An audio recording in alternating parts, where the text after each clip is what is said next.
Hola, soy el profesor Guillermo Gutiérrez Cuadros del curso de literatura.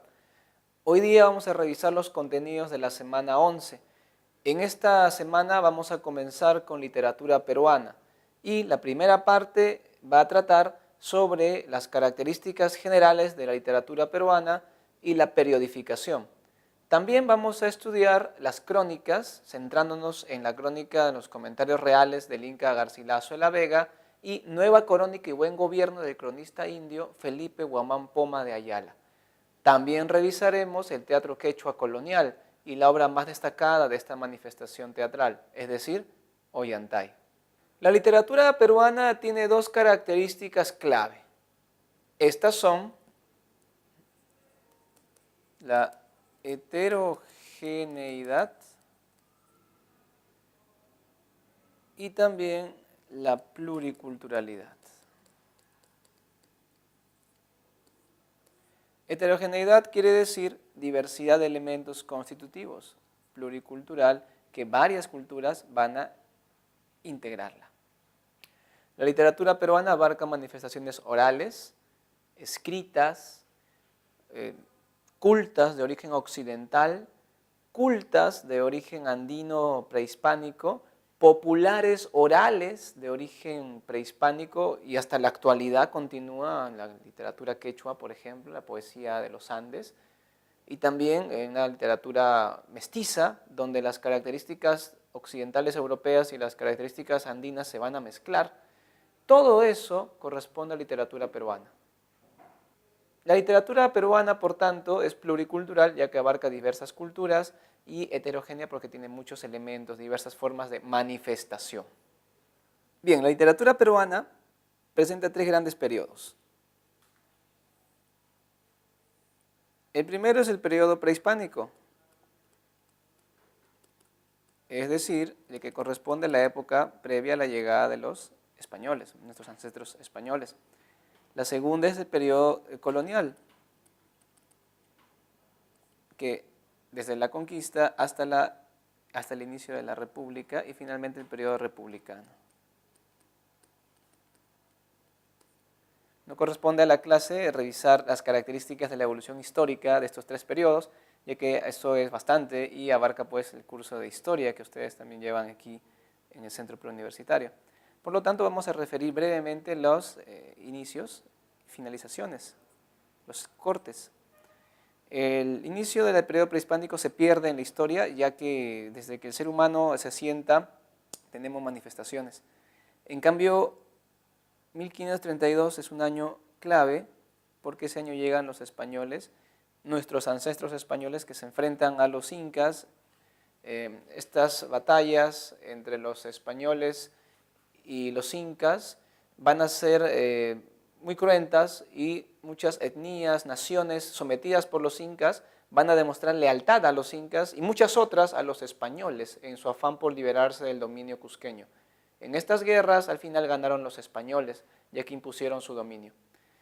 Esta colonia entonces se divide en una primera etapa que es la conquista, una más extensa que es la estabilidad colonial y una final que es la emancipación. Como ven, la conquista es breve y destaca mucho en ella la crónica como texto destacado. Bueno, el periodo republicano comienza con la batalla de Ayacucho, aunque algunos historiadores opinan que hasta 4 años después, para 1828, recién ya hay una estabilidad, la anarquía por las guerras civiles entre los militares que querían ser presidentes del Perú en aquel entonces. Desde esa época hasta el día de hoy estamos en el periodo republicano. Hoy día vamos a tratar las crónicas, dijimos la crónica de Guamán Poma de Ayala y la crónica del Inca Garcilaso de la Vega. Guamán Poma es un indio y Garcilaso es un mestizo. Vamos a tratar entonces las características más importantes de la crónica para entender bien de qué tipo de texto estamos hablando. La crónica es uno de los textos más difíciles de definir.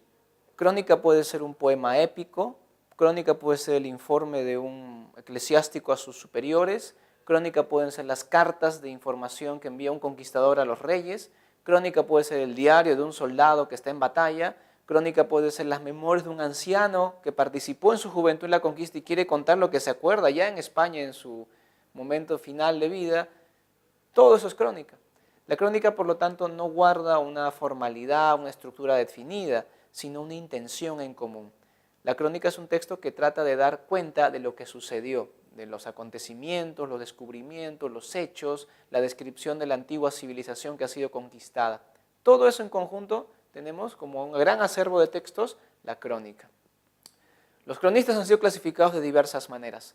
Una de las clasificaciones más conocidas y, digamos, útiles es la clasificación a partir del aspecto racial cultural. Tenemos así los cronistas españoles, donde destaca Pedro Cieza de León, un gran cronista que estuvo aquí en Perú, y bueno, hay muchos cronistas españoles, porque ellos son los que trajeron la escritura, pero también tenemos cronistas indígenas, es decir, algunos indígenas lograron dominar la escritura y llegaron a escribir crónicas. Otros no dominaron la escritura, pero dictaron a otras personas que escriban sus memorias.